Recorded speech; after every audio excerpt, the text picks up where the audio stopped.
We've been talking about the potential threat that AI poses to creativity, filmmakers, people in the industry, all that kind of stuff. And largely, I think it's fair to say those discussions over the last couple of years have mostly been rooted in the theoretical. Theoretically this, theoretically that.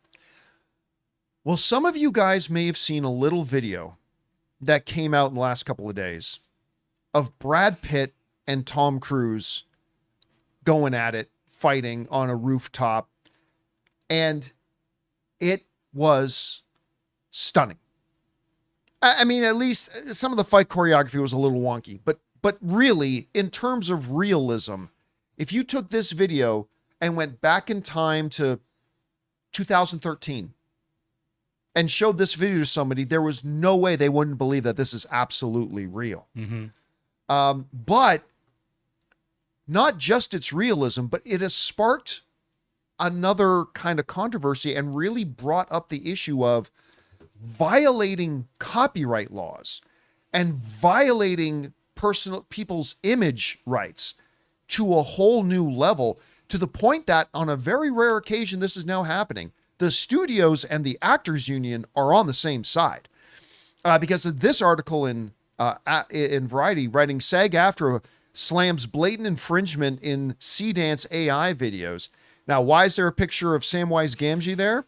Well, because they got him too. And he's the president of SAG now. Yep, that's right. Anyway, writes this. SAG-AFTRA is joining the industry condemnation of ByteDance, the Chinese owner of TikTok, for releasing a new video model that has enabled widespread copyright online. SAG-AFTRA president Sean Austin, also known as Samwise Gamgee, is among those whose likenesses has been used in videos generated by the model. C-Dance 2.0. In the video, he appears in the role of Samwise Gamgee in The Lord of the Rings, saying, "Mr. Frodo, why don't we just take the Eagles to Mount Doom?" Which, of course, has been the running joke for 20 years. There you have it. Anyway, let's go down to their actual statement. SAG-AFTRA stands with the studios in condemning the blatant infringement enabled by ByteDance's new AI video model, C-Dance 2.0, the union said. The infringement includes the unauthorized use of our members' voices and likenesses. This is unacceptable and undercuts the ability of human talent to earn livelihood. C-Dance 2.0 disregards laws, ethics, industry standards, and basic principles of consent. Responsible AI development demands responsibility, and that is non-existent here. Now, again, if we go over, you take a look at some of them. This is, again, you show this to somebody in 2019. They're not going to believe. And look, even the way they talk, and watch the tilt of the head right there. That little Tom Cruise tilt. That is so Tom Cruise-ism. It's just insane. But listen, it does bring up, look, I'm one of these guys who believes trying to stop the progress of technology is like trying to stop the flow of a river with a piece of paper. It can't happen. You're not going to stop the progress of technology. But there is a difference between stopping the progress of technology and responsibly litigating how that technology can and cannot be used, what it can be used for and what it should not be used for. And I think this video is the first real manifestation, Rob, of the theoretical problem we've been debating for years. It's not a theoretical problem anymore now. No. Like it's got, now, is it perfect yet? No, it's still not perfect, but it's to the point now, again, where you show this to somebody, they're going to be very, very hard pressed. It's not like that Will Smith spaghetti eating video that first came out. The people are going to have a legit difficulty determining whether something they're looking at is real. And that's a problem. That's a real problem. I mean, we could go into the scope of the problem beyond the world of entertainment and how it could cause problems legally, but we won't go into that. We'll stick with movies. But this is something that the actors union, that the studios, that hell, I even say IATSE. I mean, these are issues that all of the unions and all of the studios and all of the producers are going to have to, and apparently Disney's even launched a lawsuit that I think you're going to see Brad Pitt lawyer up.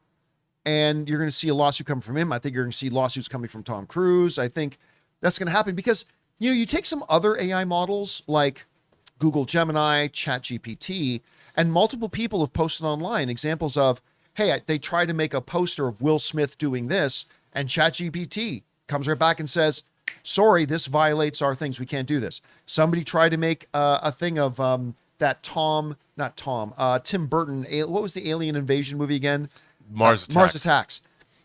They tried to do this Mars Attacks thing, and it worked on it, but then it spit out a thing saying, hey, this violates our whatever.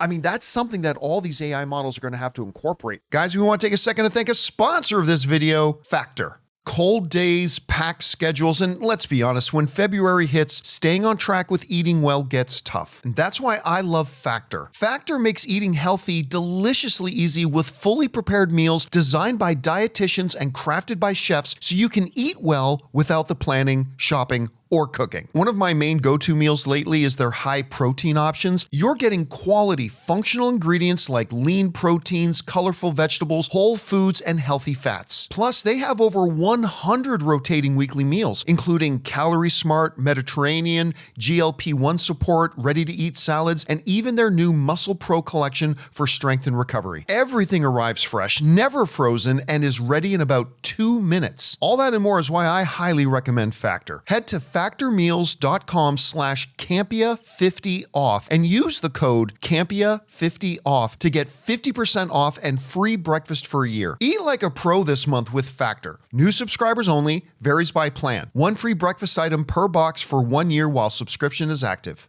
Anyway, Rob, one of the writers of Deadpool even came out. Reese. Yeah. Yeah, Reese came out. Rhett Reese came out and said, well, this is it for us. We're kind of dead now. Might have been exaggerating a bit there, but what were your first thoughts when you saw this specific video? Well, and what do you think about the uproar now that the studios and the unions are talking about? Well, I had seen this video, and then there's actually another video. A YouTuber friend of mine, Dave Cullen, sent me a link to I don't know if you saw the Star Trek: The Next Generation Data video where he's a rock and roll star. I have not seen that one. Again, the likenesses and everything is incredible. And Dave asked, he goes, what do you think of this? I mean, this is all next level. It's all the same AI. I mean, people have been flooding. There's another one where Steve Rogers is fighting John Wick. Right. Captain America is fighting John Wick. And so what's happened now is, look, actors get likeness approval. You have to have their likeness approval in a contract if you want to put their face on a movie poster. It's all that kind of, because that's what they're paid for. Now, unfortunately, the AI companies have to get spanked hard over these kinds of things because what you're now doing is you are violating personhood. And now I understand. I mean, look at this. This is really and remember, this is the worst it is right now. Imagine where it's going to be. AI is racing forward. We're in the fast takeoff. It's called the fast takeoff mode of AI. Now, I think AI can be a great tool, but this is what people fear is that with the one keystroke or one prompt, you're going to have Tom Cruise and Brad Pitt starring in a movie together. Well, that's not what unfortunately, people should be using AI to create new things. Create AI-generated characters that you've prompted into existence, or use yourself and modify yourself or something. By doing this, you're violating 10 different copyright notices. And if an AI company has enabled this to occur, like they can make it so you can't. I'll give you an example. I made an album with Suno, and in some of my prompts, I would ask, I want to do it in the style of this. Suno's like, no artist names. They said, you can't ask us to make a Depeche Mode song. It will not allow you to do that. And I thought that was a really great way to go.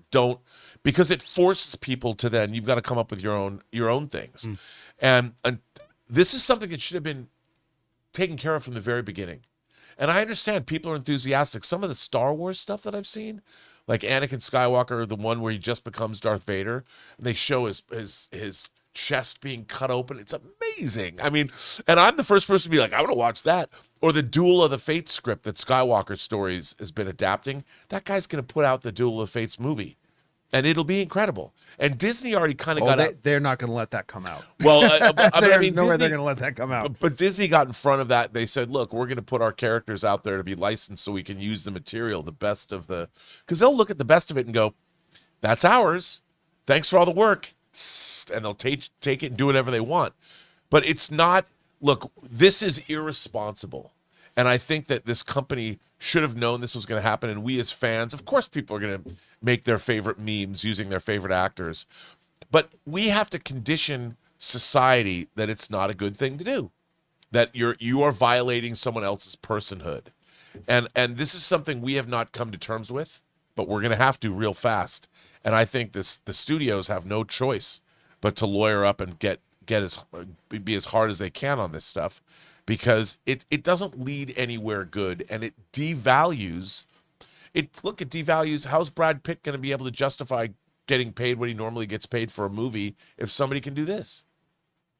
And again, listen, I'm not one of these people who is against the progression of technology. Me neither. Whatsoever. I mean, I'm okay with finding ways to take advantage of AI in filmmaking and stuff like that, 100%. I mean, again, we've already seen massive changes made to the movie making industry from technology. Whereas before, you have to get a physical space and build these large, incredible sets and blah, blah, blah. Well, guess what? In the early 2000s, hell, in the late 1990s, early 2000s, they figured out, oh, just a couple of people in a room with a computer can make that background for us instead of a team of 40 people or 60 people or 150 people constructing a set. Or matte painting became a thing. Like if you want to go all the way back decades, technology will always advance and the movie industry will always find ways to adapt the new technology, but there's right ways and wrong ways to do it. And I think that's all we're talking about. Anyway, guys, question is for you.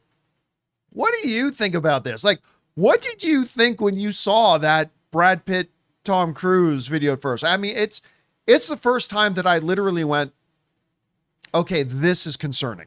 Like everything else has been, even some of the stuff that everybody says is amazing, I still look at and think this is slop, but this is the thing that can break the dam. And what do you think about the unions and the studio's response to it? Whatever you guys think, jump down to the comment section below and let us know your thoughts. Hey guys, thanks so much for watching this video. Make sure you like the video, leave a comment, and subscribe to our channel. And don't forget, we have a daily podcast called the John Campea Show podcast, available on Apple Podcasts, Spotify, or your favorite podcasting app of choice. Go and subscribe to it today so it'll be there when you need it.